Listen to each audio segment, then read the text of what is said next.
What's going on, y'all? Welcome back to another dope edition of Define Your Legacy. I'm your host, theist Elijah McBee. And before we tap into today's episode, I just want to shout out the online store for Define Your Legacy, which can be found at the link in the description of this episode. All right, we have t-shirts, long sleeves, hoodies, and a whole lot more. All right, that can be found at the link in the description of this episode. All right, but to jump right in to today's episode, all right, we got Marquis on the show. What's going on, fam? How you doing, bro? Not much. Can't complain. Life decent. For sure. Well, we appreciate you, you know what I'm saying, for pulling up on the show. But for those that may not know, all right, could you introduce yourself and tell the world what it is that you do? My name is Marquis Goodwin. Somebody know me by Keys.com, anything like that. I've made a living off of doing things or learning to do things on other people's dime pretty much. So I do anything creative. I title it creative director, but anything that intrigues me, I find interesting, I go after it and I try it. Right now, for the most part, I do a lot of photography, videography, but along the way, I've dabbled in a whole bunch of other creative ventures and just different ventures. Yeah, for sure. And I know, obviously, you know, we have a lot of mutual friends that have crossed paths, and obviously, you know, seeing you at Tony's and Britt's wedding was you know, it's almost like moments like that. It's almost it's a reminder that, like, you know, how precious life is, and just the idea that, like, you never know who knows who. Because obviously we knew each other before that, but even still, just to know that, like, you know, it's crazy how the world works.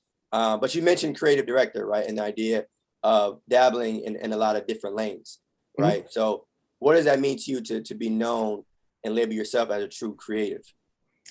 Well, speaking of the wedding that I recently saw you at, that was another one of those things where I was talking about where I just make a living off of doing things that I have supreme confidence in myself. So if somebody asks me to do something, I think I can do it, whether I've done it before or not.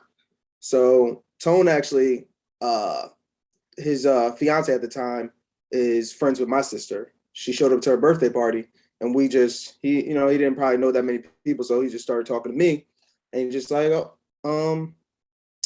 he heard I was into photography, videography. It was like, yo, you could shoot my wedding, and I'm like, it was a year off. I'm like, yeah, that's nothing. And being that I hadn't ever done one by myself, I've helped somebody out. I've been to a few. I was like, yeah, I could do it. That's no problem. Blah blah blah. And didn't charge him anything crazy. Because once again, I was learning on his dime. So if I messed up, it was his wedding I was gonna mess up. But like I said, I got supreme confidence in myself. So I wasn't worried of messing up. I'm good at making things look a certain way. So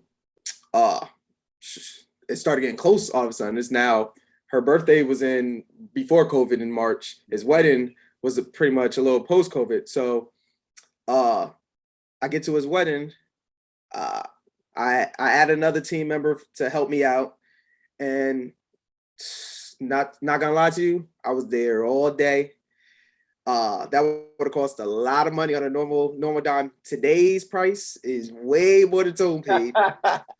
But to be honest, that one wedding got me about, I would say, at least $20,000 to $30,000 future.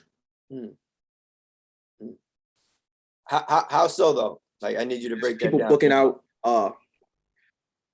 One being my connections and just a bit of luck. I follow and I'm familiar with producers and other creatives. And his fiance or wife now asked me to use a certain song for the wedding. The song happened to be produced by a local producer, but he's big time, or they're big time.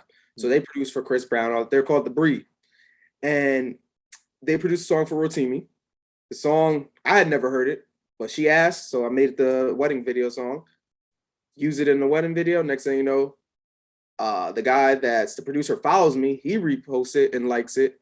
So now, since he works with Rotimi follows him, he sees the repost, he reposts it.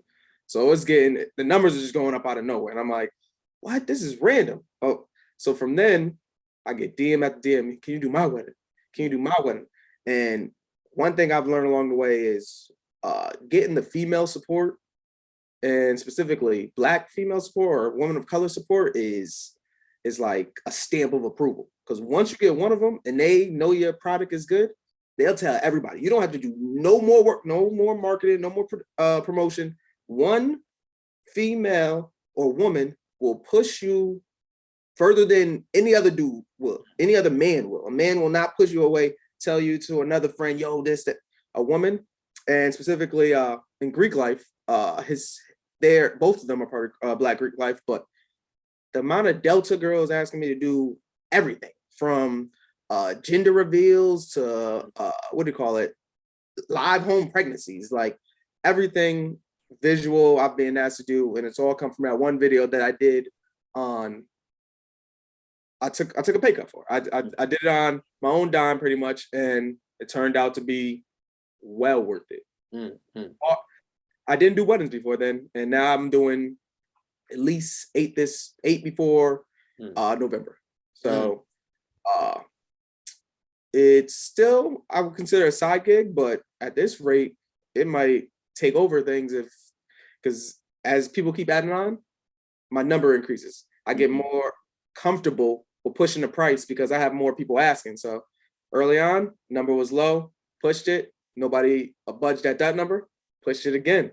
If people aren't budging, again, I'll push the number. And then I've learned that along the way that as long as you have clients, you can keep pushing the number and weed out the ones that don't want to pay your price and make it well worth your time. And if I can get it to a certain price point, to be honest, I'd be working, let's say, 4 or 5 days a month and live pretty comfortably that way. Yeah. And that's dope too, because it sounds like, you transition towards even more so working on your own terms, right? I think at some point it stops being about the overall frequency, but this idea like you can kind of move the way you want to, right? Even more so. But that's crazy too, though, right? Like all that kind of stems, it sound like, from one event. But the thing is, you bet on yourself, right? Like even though you said that you had confidence in yourself, regardless, even still, that was something that at the time may have been new to you, right? So looking back on it now, and this was recent, right? For those of you listening out there, this wasn't like a wedding that was 10 years ago. This is a more, I feel like, than recent story. So what does that kind of mean as well, to know that at the time, because a lot of people may have been hesitant, right? A lot of people may have said like, you know what, I'm not ready. Thank you for the offer, but no thanks. But one, the video ended up coming out fire, right? And I'm not even saying that as biased, but you feel me? You got in your bag, you did your thing. But what does that mean to you to know that you were willing to accept the new challenge or the new endeavor, you know what I'm saying, and look long-term and now see that, where you're at now? Like, did you know that it would blossom, regardless of if you knew you'd do a great job or not? Did you know that it would blossom into more opportunities and blow up the way that it has in terms of opportunities? Not at all. The reason, besides them being friends with my sister, the reason I did it was because my sister told somebody that I'm dope at something. She put all her eggs in the basket and said, no, he's the best. She wants me to do her wedding, but that's not really likely. But when she said that, and word is bond to me, if I tell you I'm going to do something, I'm going to do something. I tell you I'm going to be somewhere, I'm going to be somewhere. So once I told them, and even though it was a year off, now I'm stuck in it. I got to do it. So now I have to put all the pieces in line, get the other people I need to help me to get this done.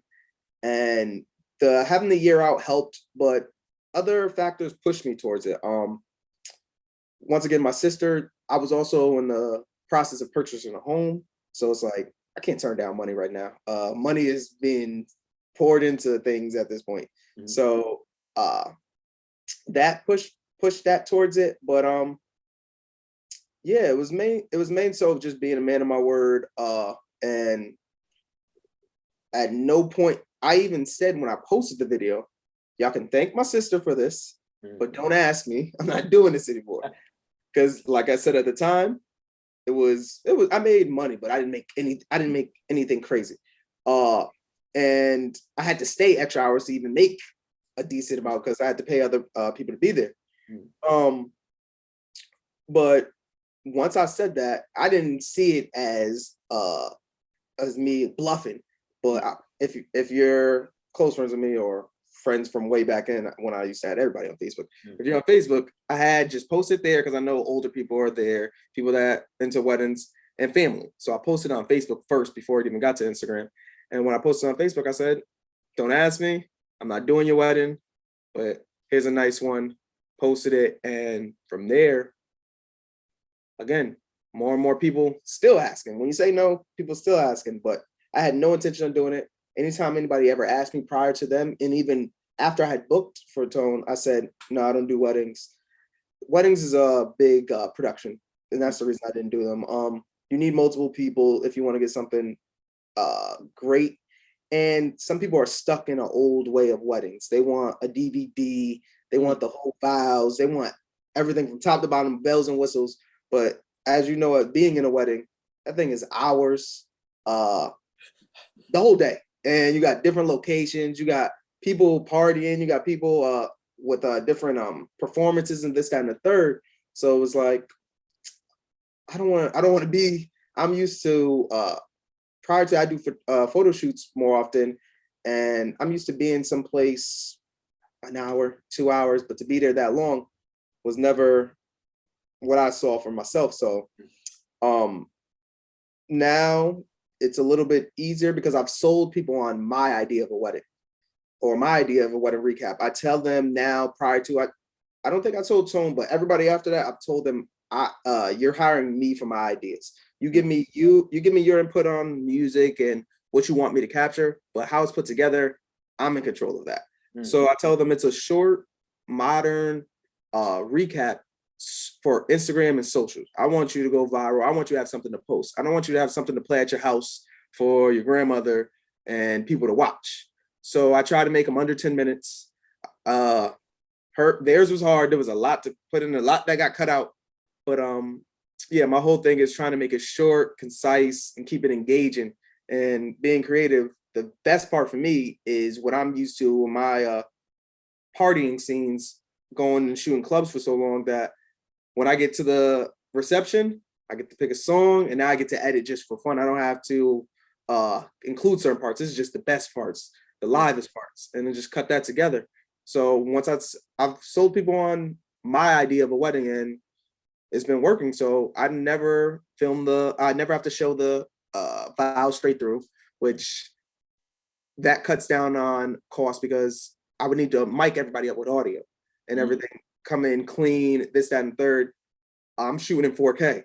That's a lot of footage. So if I'm shooting the whole, ceremony straight through, that could be an hour. Some people's are short, but some people's take a long time, and that would just store up.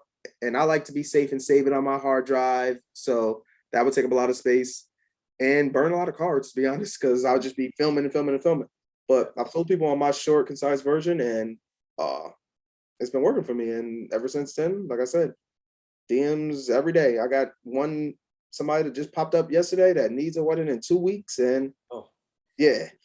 So the price is the price. And she was willing to pay the price because she knew what she needed. So okay. So, there's a lot I want to unpack in that statement. There's a lot, but I'm gonna start with the end. So, and forgive me if you don't feel comfortable answering this, but I'm gonna ask it anyway. Do you would you change your price depending on when they ask? Yes. The only reason that this particular couple I didn't shoot up the price on them is because she specifically told me this is an intimate wedding. It's outdoors. It's only gonna be 40 people, and I can get you in and out in 2 hours. So she's almost going to pay the full price for 2 hours, but or she's going to get half price for 2 hours when I would typically be at a wedding, for at least 6 hours. So she made it work for me and made it, she didn't make it specifically for me, but it's local, so I don't have to go anywhere far. And I'm going to one-man band. I'm doing it by myself. To be completely open, it's in New Haven. And New Haven just got the new airport. They don't allow drone flying. So my teammate, he can't fly the drone in that area because they block it. So I'm gonna be able to incorporate maybe some older drone shots or something like that. But I'm gonna make do what I have. But the fact that she trusts me to do it by myself, I'm gonna operate multiple cameras by myself and get me in and out. I was willing to work with her and set her up for a contract and get a wedding done in 2 weeks. I mean, so you mentioned being like a one-man band. So how has that been? You know, the pros and the cons, the advantages and disadvantages.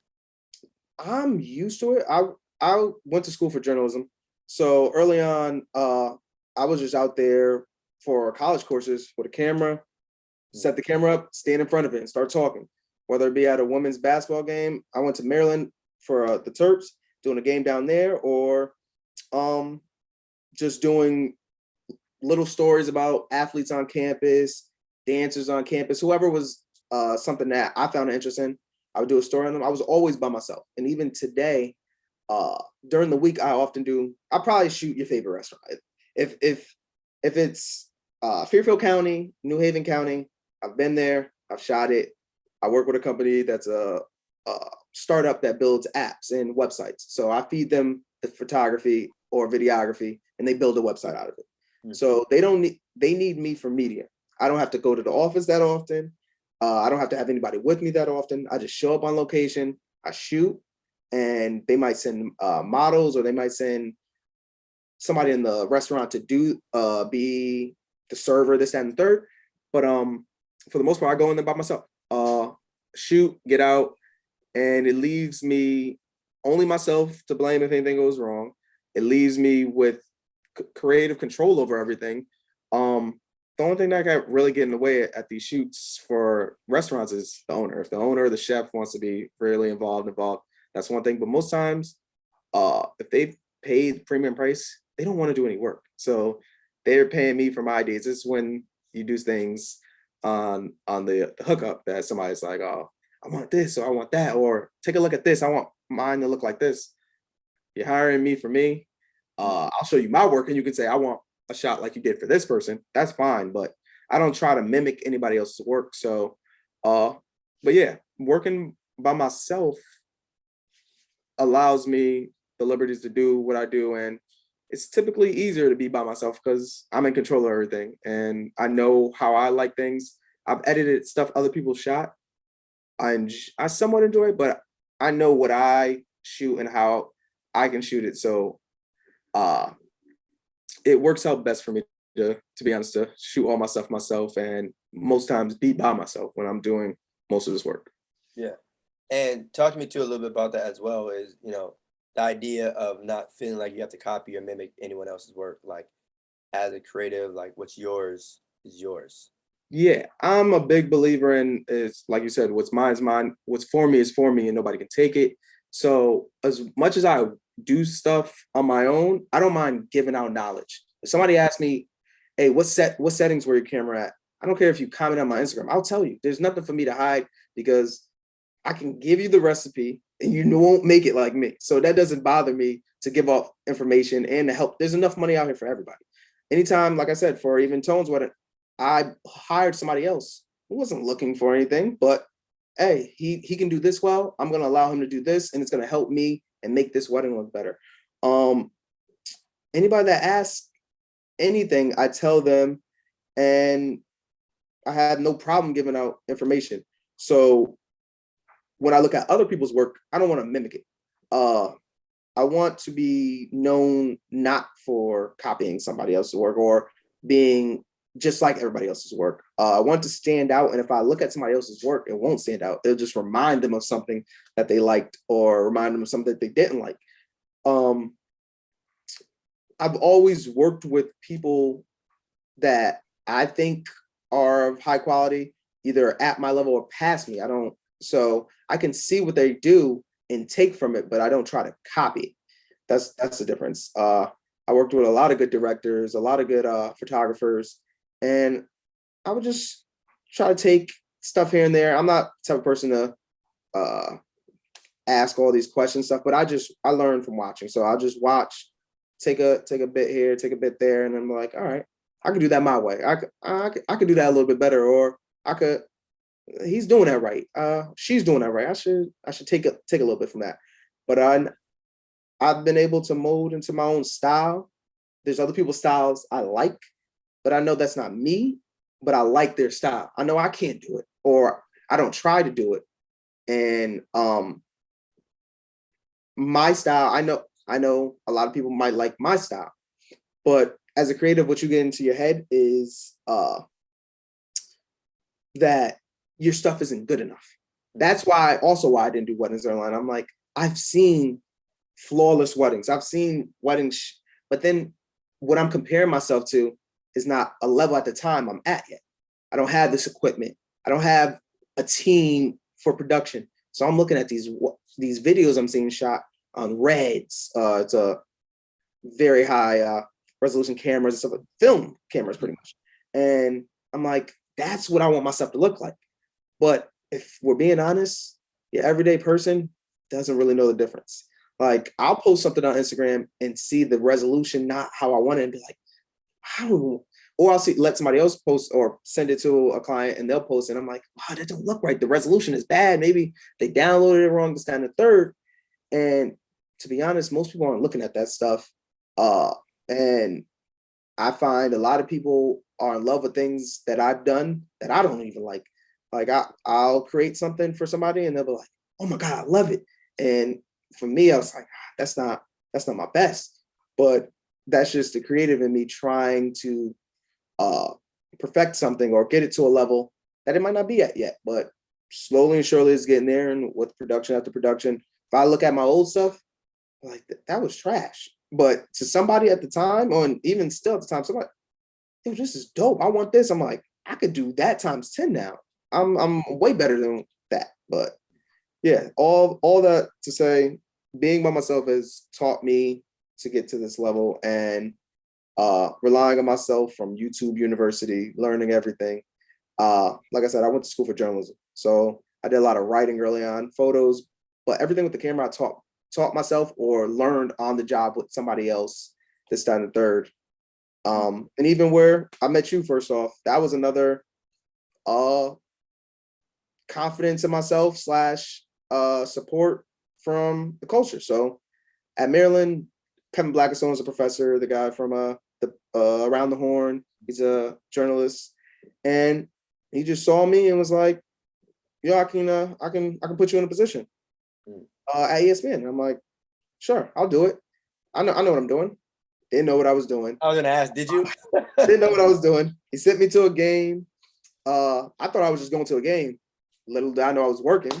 I worked there, and then from there I went over to Around the Horn, met those guys, and Pardon the Interruption, met those guys, wrote a story for them, and was in the running to be an intern there. That didn't end up working out, and I moved back home here to Connecticut. And when I got here, ESPN called, and they thought I was still in Maryland, so they wanted me to do Washington football games and things of that nature. I'm like, I live in Connecticut, and they're like, oh, and they hung up. And then a few seconds later, they called back. And they go, hold on, you live in Connecticut? I got a whole bunch of stuff for UConn I need you to do. And I'm like, say less. So from there, I was started from the ground up, from runner, which anybody that's in production or media knows, that's just the person that does whatever the people in charge need. So I'm running to the store, I'm getting Doris Burke coffee, I'm running her to the airport back, that type of stuff. And from there, somebody always wants to teach something. Somebody always wants to feel like, not that they're above you, but they're passing something on. They feel better. So most times I would run to a cameraman. He would just talk me up, teach me some stuff. We start talking about sports, and then he'll teach me a little bit about the camera, teach me a little about how this works. I get inside the booth, inside the truck, see all the TVs, all this stuff. Somebody teach me where all the cameras, how all the buttons work, how the production goes. And from there, one day as a runner, somebody didn't show up. And that person was supposed to be directing the app. So in layman's terms, what they're supposed to do is switch the cameras. So when you're watching on ESPN the app, it's not the same camera angles that you watch on TV. So from being at so many games, I knew what cameras were what numbers. So it was cameras 1 through 9. I knew where they were just because I had to run this guy some food, or I had to run this guy a drink. And from there, I knew the cameras. So like, can you direct the app? I'll bump your pay rate. This, that, and the third, you're going to be directing the app today. You're not going to do any of this other work.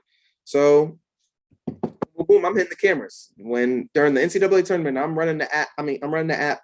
Anything you were watching, I was in production of. So I got that job. And then from there, I started learning more about the camera. So I started setting up all the wiring cameras. That's where I met you, and I told you this gig is as easy as it gets. Like you sit, you do one thing, and from there, you're being paid just to be here. Time run over, get some overtime, you meet some athletes, you get to watch the game, this, that, and the third. So that was another example of how I just believed in you should learn on the job and believe in yourself to say you can do stuff you can't do, and you can learn while somebody else is paying you, and you should probably learn while somebody else is paying you. And like I said, yeah, that's where I ran into you and everything else. Yeah, that's like you said, that's another great example. Like that's about you that I feel like has been the theme of this episode. You know, I think there's two ways to really approach a question of like, have you done this before? Have you done X before?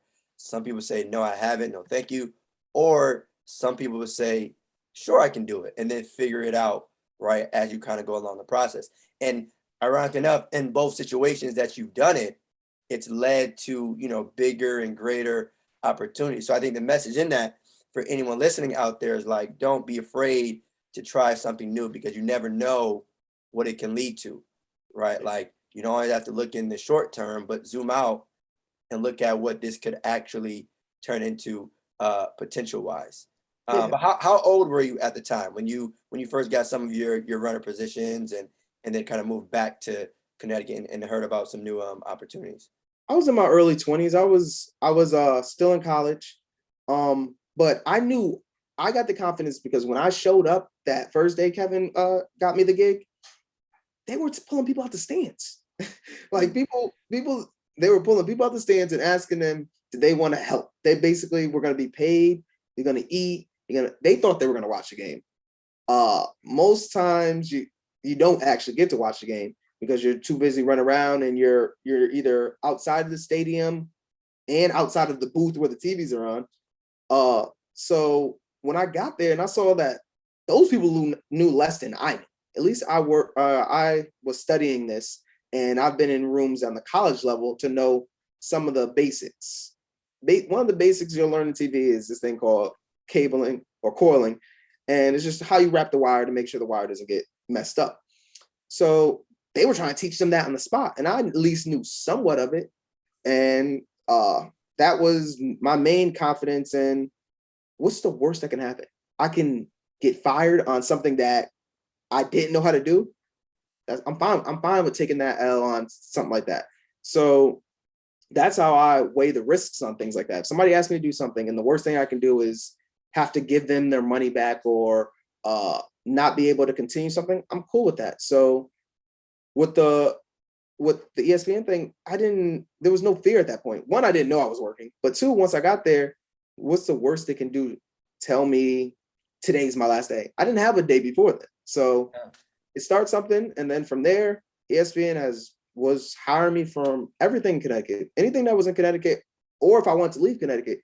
I did something, or you're familiar with the Basketball Hall of Fame has the high school games, and not Ben Simmons, Jaylen Brown was there. Ivan Rabbit's teammate in college was there. That was the first year I did it. And you get this Calipari's there. They want to recruit everybody good. So you get to see all these people, and I'm just there running around, mingling amongst people, bumping into people. And every time you bump into people, especially people of the culture, people of color, they see somebody else like them and they want to help you. So I ran into somebody there. He used to do fight night for ESPN, and that was at either Mohegan or Foxwood.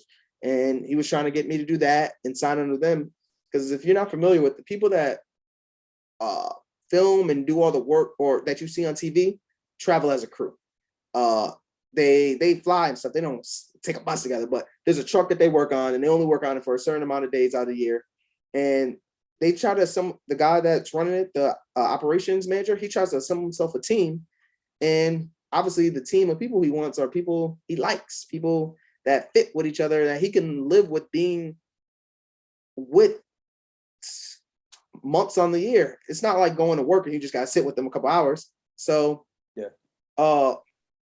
Like I said, when you take the risk of doing that, you're going to run into some people. As long as you network, you can move up and you can connect and find out people do other things. Because a lot of times when you are with like-minded people, you find out they do other stuff like you outside of it. So somebody will tell me, oh, I'm doing a concert actually at in Hartford at Xfinity. They paying to set up all the equipment, this, that, and the third. You want to do that? That's where I've met people for stuff like that. Because everybody, when you tend to, whether you work in a restaurant or a sneaker store, this usually, unless somebody's there just for the money, which I never encourage, you're gonna bump into some like-minded people that do some other stuff outside of this. And for a way for you to, I always believe in making money and doing something I would do for free. At the end of the day, that wedding, I would have did it for free for a family member. And he was akin to a family member, so that made it like that. So if I took an L on that, it would have been fine for me. I had a good time, ate, drank, around good live atmosphere. So that's the key to me. You never, if you go into something and it's you're willing to do it for free, then somebody will pay you for it, because you'll do it for free so many times that you're good at it, no matter what it is.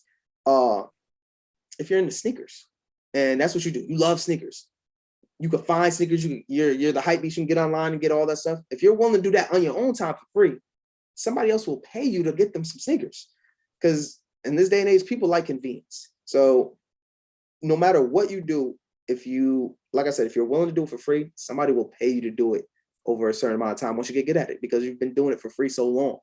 And I've been taking pictures and doing videos for free so long. I went on my spring break, I recorded. Back in that time, it was a flip camera. I'm just recording. So for free, obviously. There's nobody, a bunch of college kids on spring break, they're not paying me to film them, but it's fun for me. I'm doing it for the fun. That's what I enjoy. So like, I don't go out to clubs and bars like that, but when I do go out there to get paid to do it, the camera is where I can just be me. And I'm just sitting there with a camera, filming this, getting the best thing. I don't mind, obviously I don't mind talking to people. I'm not antisocial, but it gives me a place and lets me be me in these places. But from almost anything I've done or anything I've gotten paid for, I was willing to do for free, or I've done it for free. And I think that's part of the reason I'm now being paid to do it. And that's even with the restaurant stuff. I just like to find ways I get paid to do things I like. I like going to restaurants. I like eating. If I really wanted to, I could not pay to eat at least 4 times out the week. Restaurants will pay me, have friends, family come and eat just so I could do a photo shoot or do a video for them. And they think they're getting one up on me. And really, I'm like, I would do this for free. You would really give me some food and I would do this if I like it enough. But most of the times you're paying me to be here. And on top of paying me, you're giving me the food. So I try to find things that I like to do and just get paid to do them. And that the weddings have added to that. And hopefully within the next few years, everything I absolutely do, I do because I want to, and I do because I'm enjoying it, and I'm getting paid to do it. So like I said, I never want to do anything strictly for money. That's when things don't turn out that well. But as long as I'm enjoying it and being paid, there's nothing better than that right now. Yeah, and fortunately for you, you're killing 2 birds with 1 stone, right? You're doing something that you enjoy as well as getting paid at, and on top of that, doing something that you're good at. I mean, it's not a secret that there's folks that may be dabbling into something that they may not have a true gift for. But I think obviously nowadays, with money being a top priority for a lot of people, which is understandable. But to your point too, just the idea of encouraging people who may be looking to start something new is like, what are you good at, right? What is it that you would do for free? And then maybe you start to think of like, all right, how can I do this on a more strategic kind of way of thinking? So another thing that you mentioned was networking, right? So how important would you say networking is once you get inside of these different types of rooms? Now, fortunately for you, like, it's not even just like a conference thing, right? It's not like, okay, you're going to certain conferences or whatnot. What we're talking about specifically is it's been an opportunity for you to make money, right? So what does that mean too in terms of overall networking once you're in these certain rooms to actually talk to people and maintain some type of rapport moving forward? Yeah, it's important to just connect with people, get a little conversation going, share information at the bare minimum, your social media. So most times, especially young guys, they'll run into me at a club, or even yesterday I was shooting at a restaurant and he saw me and was like, "Oh, can I have your Instagram? I follow you, this, that, and the third." And that'll have a connection because if I take your card, I might lose it. I might put your phone number in my phone, but if I have your Instagram and you post, I'm gonna see it. Or if you start liking my stuff, I'm gonna who's just liking it, this, that, and the third. So yeah, for for the younger generation, yes, that's the best way. Um, as far as getting connections with older generation and people that you may aspire to be or do work that you want to do, like I said, people love teaching people. They love being a big brother or a big sister to other people. So if you're willing to learn, you just gotta be willing to learn.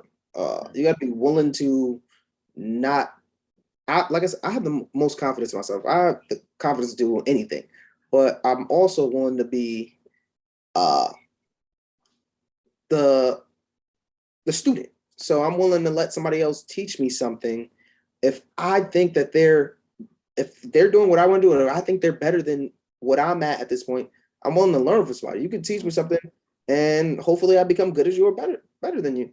So very often with ESPN, I would run into people, and they have somebody that oversees them. There's always somebody to oversee. So in this opportunity now, they're the person that can oversee me, and they want to also make their job easier. So if they teach me to do it, they can do less work.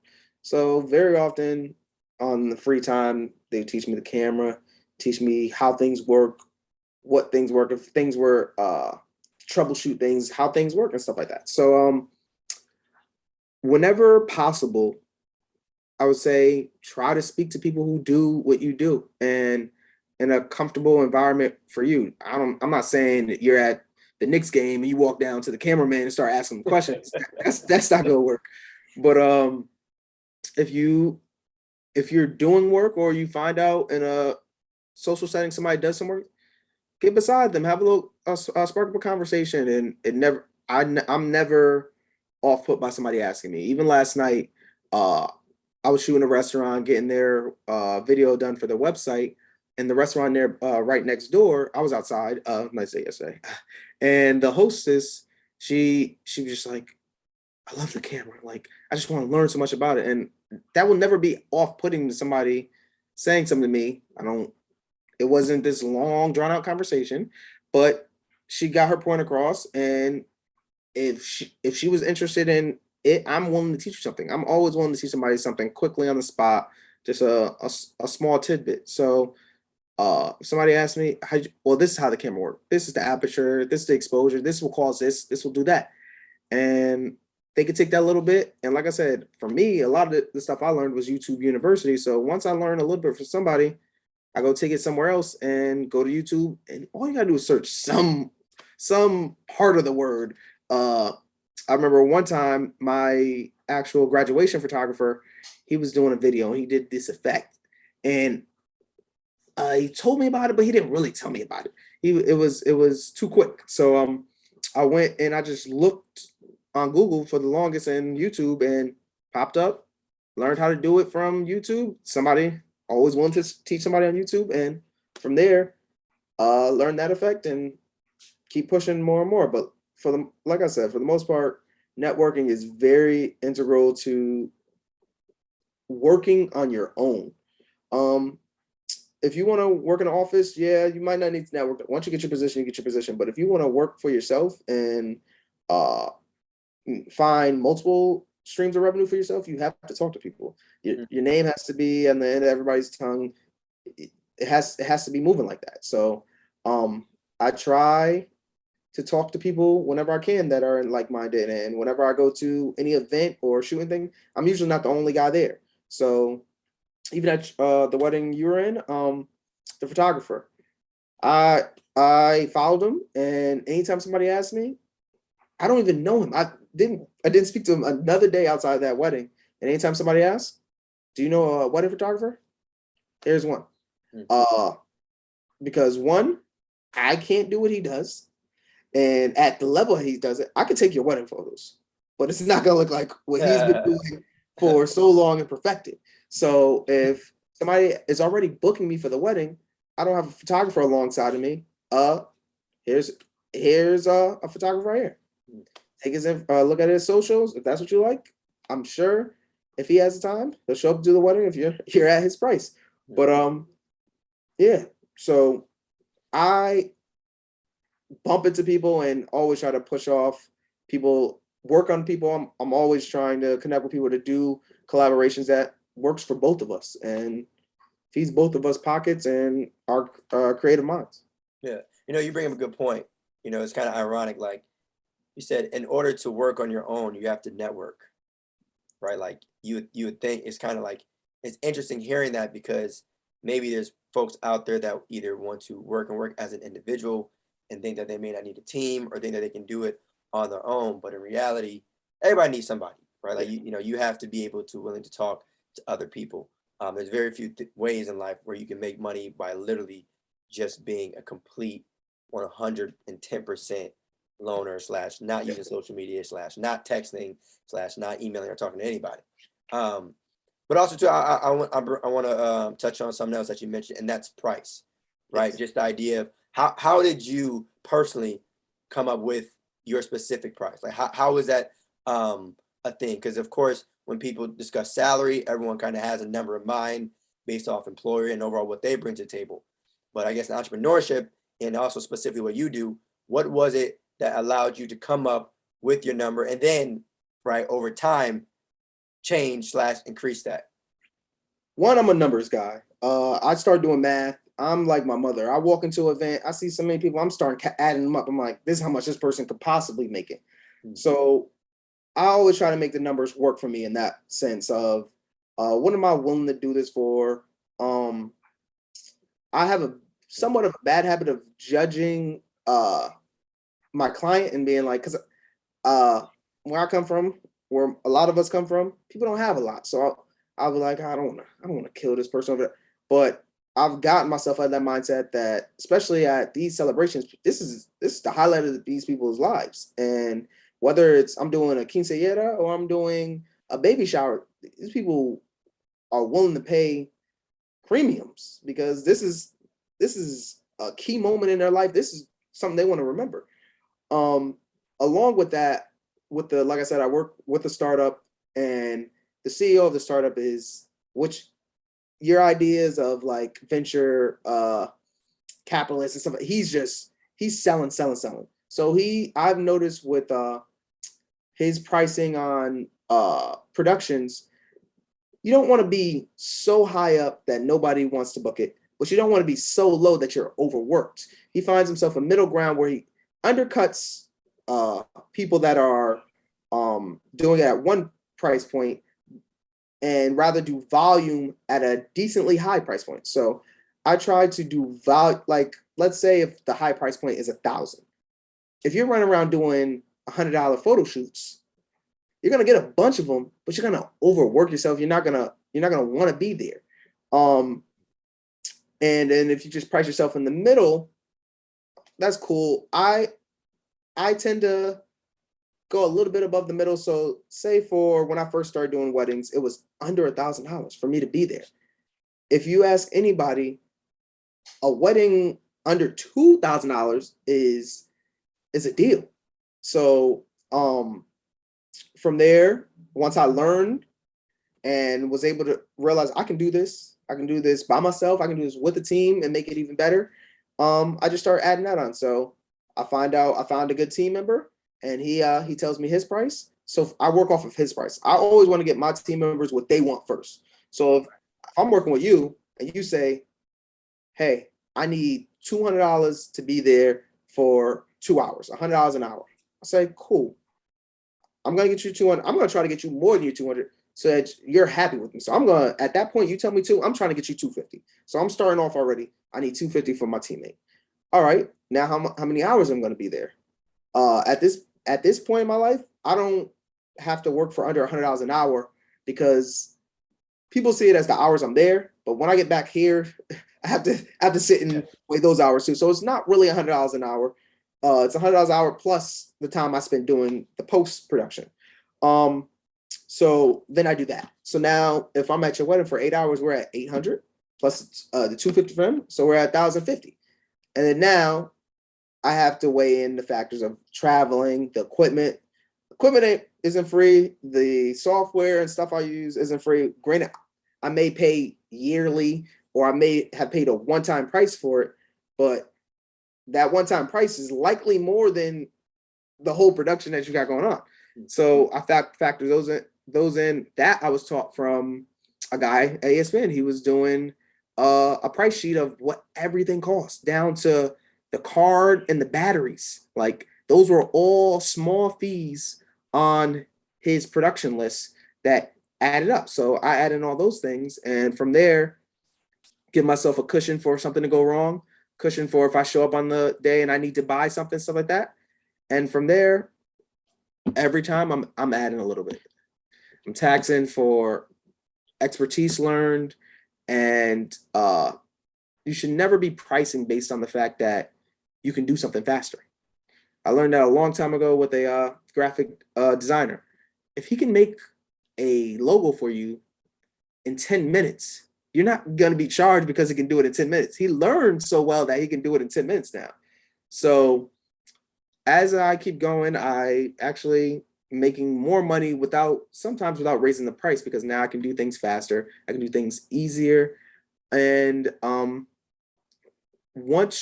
like I said, once you get a price point and you get clientele, push your price point, push it up. If you lose somebody else, that push up will take over for them. I see this with even barbers. They get a price point. You have a bunch of clients coming in every day. You're overbooked. Push your price point again. Weed out those people that don't want to pay your price point, and do less work for the same amount, if not more.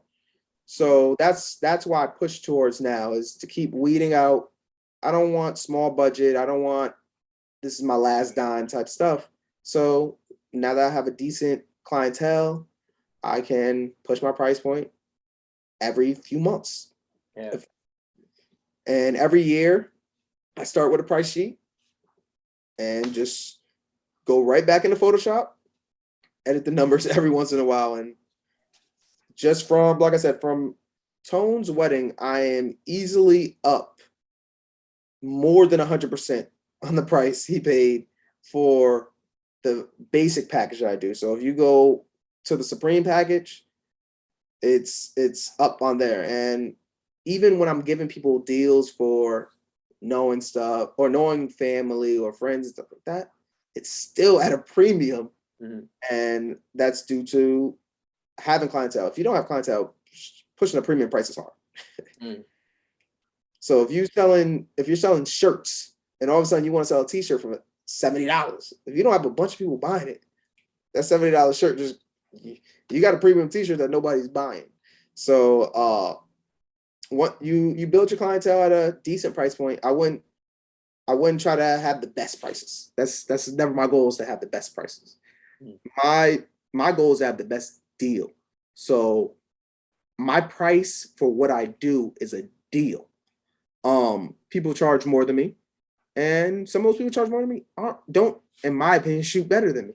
But they've earned that price point. If somebody's willing to pay it, they're willing to pay it. And then there's people that, I mean, the whole point is to have a deal, have a good price for a premium product. I try to oversell myself or undersell myself and over deliver. Because if you over deliver, people are just so much happier with what they got. I'm sure Tone and Britt were super happy with what they got for what they paid. So now they're so happy they're pushing it and pushing it and pushing it. If I would have charged them something crazy, they would have felt they got what they deserved. I paid for this. This is what I got. It's nothing special. But when you feel like you got a deal, word of mouth pushes it. And like I said, especially women have gotten me so many gigs. Every time. Even one of my friends' ex-girlfriend still tells people about me every time. I'm getting gigs. I'm like, yo, how do you know me? such and such said you did this. And I'm like, I feel like only women will do something like that, where if they believe in a product or believe in something you're pushing, they'll push it harder as if they're part of it. And that's always been the case for me, whether it's women in my family or women I meet along the line. They will push the promotion for me without promoting. Facts, facts. And speaking of that, right, like word of mouth marketing and people pushing, the quality of your service. Do you feel like you still market yourself and trying to get new clients, or do you feel like you reached a point now where, I mean, you can brag a little if you want, but to the point where now people are more so reaching out to you, or like your book now, and like even if you wanted to reach out to other people, you probably can't, or is it a balance, right? Like, is it like, of course, I could always, use new clients, but at the same time, I got people, in my DMs constantly. Yeah. I was just working on a new business card and this and third. And to be honest, I'm just getting DMs and people meet me and not having to really I don't have to, I have multiple pages on Instagram for different things I do, from the food to the weddings to the parties. And I really don't even have the time to post on it, to be honest. I used to try to post on it to, let people know I'm doing this. And if I post, then more people will be DMing me and say, "Oh, can you do this?" Or, "I didn't know you did that. I didn't know you did photos too. Can you do that?" But really, it's pushing for itself. And even on my personal, people have to realize, especially in this the space I'm in as a creative, your image is something. You're selling something. People see you and they want to work with you. So very often I use my own personal page is the main way I push my image and what I have going on. Uh, I don't actually set so much sell people on me. I want you to want me to work with you. I don't want me to have to sell myself on what I do or what I bring to the table. So very often it's just a DM. It's a small conversation. It's a word of mouth. "Oh, my friend needs this. Can you do this for me?" And even today, I got to go shoot something later today, and it's because somebody said something to their friend, and from them, there's another friend, this, that, and the third. So, like I said, I don't too often go out seeking work. I don't, but if you're trying to start, it's a very easy to do, in my opinion. I might be jaded because of where I'm at now, but looking back, I think there's very easy ways to get involved. For instance, the food stuff I do, I could easily see a young photographer. You walk into a restaurant, "I'll take these photos for free. Just can you provide me a dish that you want to to showcase what you guys have going on here? You provide it. I'm going to take photos, video, whatever, and I'm going to provide you guys with that, and I'm going to post it myself as well." And most places, if you go into, if you somebody's going to give you something. If you got to buy something small, I've done it before. I went into Milkcraft. We bought some ice cream. Myself and my girlfriend, I took photos of her eating it, and within 2 months, I was shooting for Milkcraft. It works that way. Things just line up that way. So if you're willing to bet on yourself, somebody will bet on you. So, like I said, the need to sell yourself shouldn't be forced. Like, you don't want to be out here begging, begging for work. If you're begging, then nobody wants that. But people should know what you do, and at least be intrigued by what you do. A lot of people, for the most part, don't know what I do. They know I do things, like I do a bunch of different things, but they don't know specifically what I do. Most of my family couldn't tell people what my actual job is. They could tell you talents or things I do, but like a title, as in like, "Oh, my son is a janitor, my son is a lawyer." They don't have a title for it, but they say, "Oh, he can do this, but he also can do that," and this, that, and the third, is based on what you need. So hopefully when they watch this video, right, and let's say you gave them a quiz, Mhm. they watched it and you asked them, "All right, y'all, now could you tell me what it is that I do?" What do you think they would say? What do you think the right? What do you think they would say? What do you think the right answer should be? Most people will go off of what I do for them. So Mm. uh clothing brand might say I'm a photographer. I've made logos for somebody. Somebody might say I'm their graphic designer. I know at least 5 dudes that would tell you I'm their stylist. They get the shoes, clothes from me. But that's all come from this idea of doing things I would do for free. So for the guys that say I'm their stylist, I don't buy a pair of shoes unless I think I'm gonna get them for free. So I'll buy one. Let's say it's easy. I'll buy easy, but I'll buy 2. So my pair is mine. I sell somebody else the pair, and now both of them now mine are free. So everything I do, it's based, or who I am is based on to the person you're talking to. Tone and Britt, they'll say I'm a videographer. I do wedding videos. On a day-to-day basis, people will not say I do any type of wedding videos. I've done party videos for people, and just now, after 3 years of doing party videos, the promoter realized I shoot photos. He texted me 2 days ago and said, "Yo, you shoot photos?" "Yeah, I shoot photos." He's like, "Why didn't I know this?" Like, I'm like, "You nasty. Know me for what I do for you." But yeah, it's like that for based on who you run into. Or I have people, oh, he works for ESPN. That's what they know me as, but I might not be doing that anymore. I don't do that at the time. So like, it's based on who I run to. I, like I said, now have fallen to this realm of titling as creative director, but based on who it is, will tell you I do something else, or I do this, that, and the third. But for the most part, I like to say I do things. I like to be paid to do things I would do for free. And you know what? How long, let me ask this, how long did it take you to reach this point in your life, right? To reach a place of, you know what, I know what I'm good at. I know how to feed myself, right? I know how to get paid, because there's going to be someone out there, like, I feel like at least one person who is looking for that one thing, right? And so obviously you talk about multiple income streams, and honestly the exact opposite, right? You having multiple identities, but I think even in that, you having multiple identities in itself is an identity.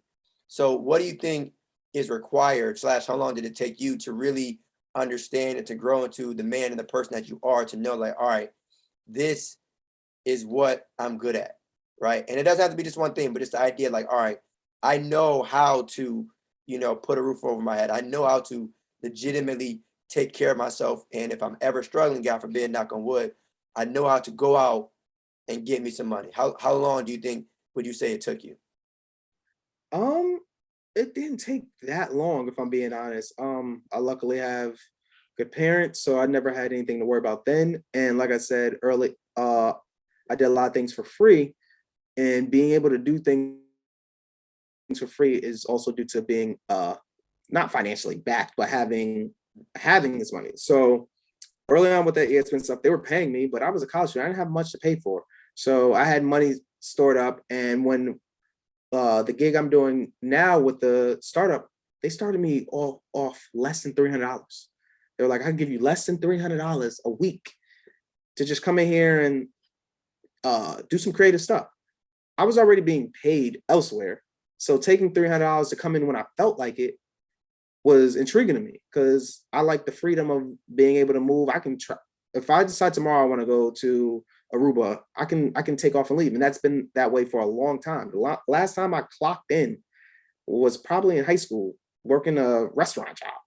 And since then, the only time I ever do a timesheet is if I do remote work for ESPN. So I very early on figured out ways to work and work on my own time and on my own schedule. I'm trying to think. I mean, it's a tough question, and the only reason why, like I said, I asked that is because it sounds like, I think the bridge, or the window, if you will, is always, I feel like, shorter than a lot of people probably realize. You know, so Britt and Tone's wedding, just to relate it for people, right? With that being in late August, and where we're at now, that was less than a year ago. And obviously, like, you've been doing your thing before that, don't get me wrong. But this idea of, like, to put certain things into perspective, it's like, I think people should understand that you're probably closer to your dreams and your goals, your success than you probably think. But there's something that's in between, whether it's a big moment, whether that's a networking event, whether that's you picking up and learning a different skill, whatever case may be. I don't know. It's just some, I feel like, people to think about.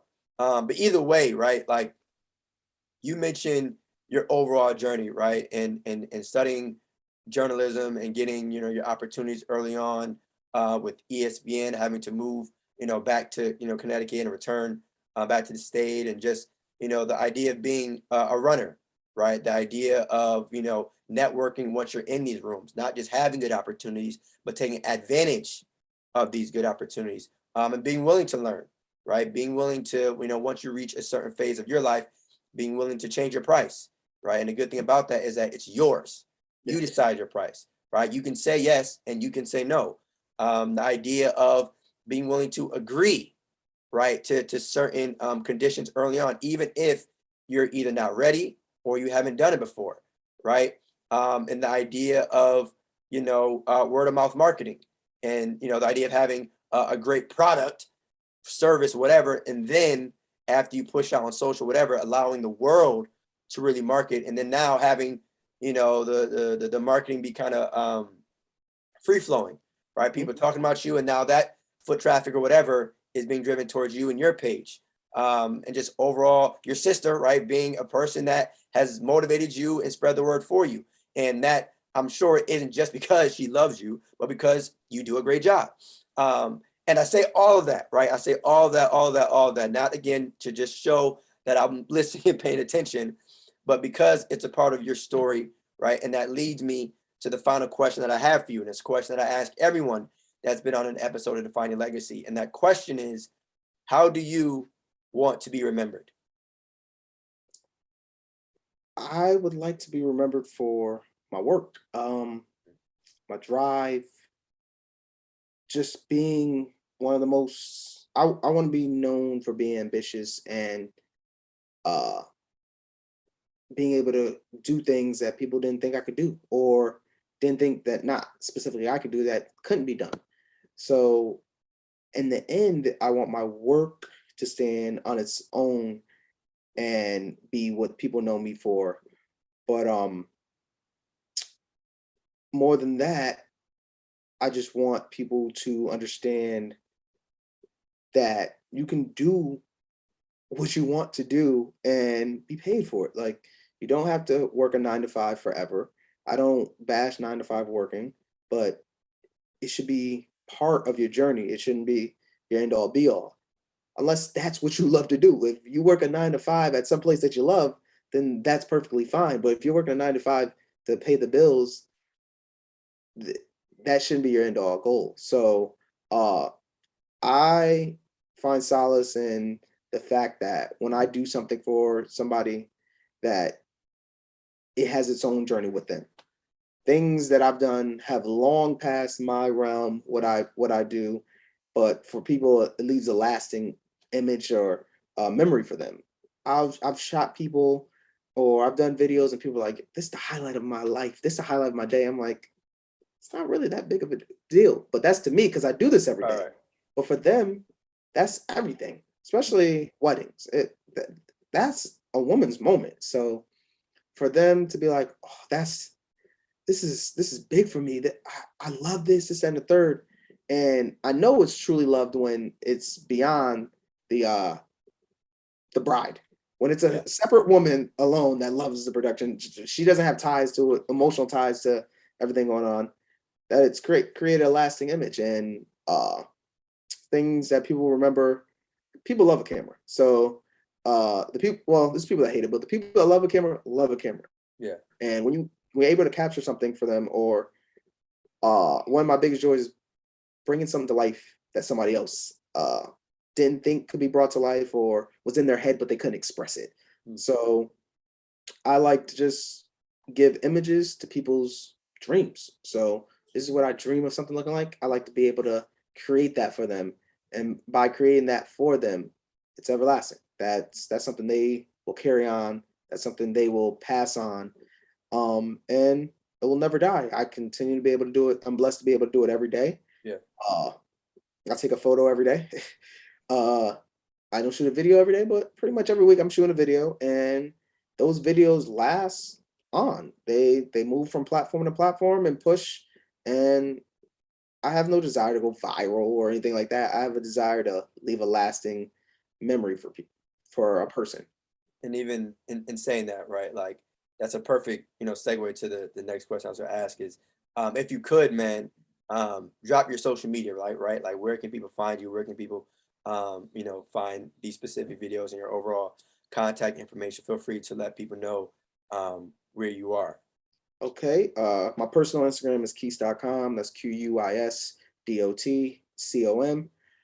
From there, I do food. That's the food visual. You'll find that in that bio.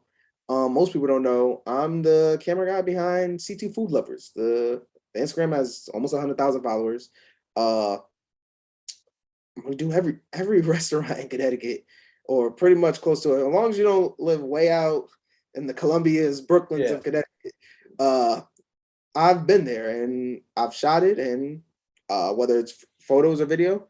So that's where that comes from. And then for the wedding and partying, it's called Good Work. It's a combination between me, myself, Marquis. My last name is Goodwin, so that's the good part. And then work is spelled with WERK. It's this guy, Aaron Burke, and his work is called Burke Work. So we combine the two when we do productions for wedding. He's my camera, he's my second in command, and he's first in command when it comes to flying drones. So he gives me my aerial shots, which are key. People don't realize what that adds to a wedding or production, sets the scene. He did some nice stuff for Tone and Britt, and Did.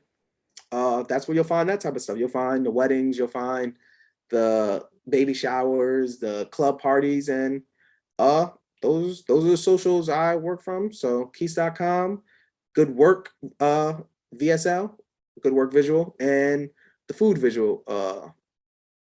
But yeah, those are my main streams of income, and those are what I'm pushing. That's the product I'm pushing. Facts.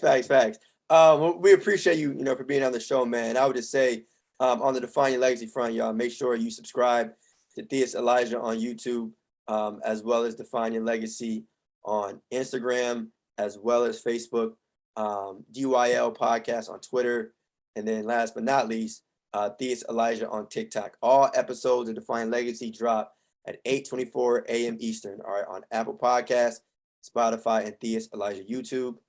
All episodes of Define Your Legacy drop every Thursday morning, 8:24 a.m. Eastern on Theus Elijah YouTube, and Define Your Legacy on Apple Podcasts, as well as Spotify. Marquis, you got any final words for the audience? Any words you want to leave them with? I feel like it's what I've been saying the whole time. Get paid to do what you love. Anything that you would do for free, try to find a way somebody to pay for you to do stuff you would do for free anyway. Facts. There you go. There's a passion behind everything. And just like that, y'all, we gone. Peace. Stay blessed. Have a good one.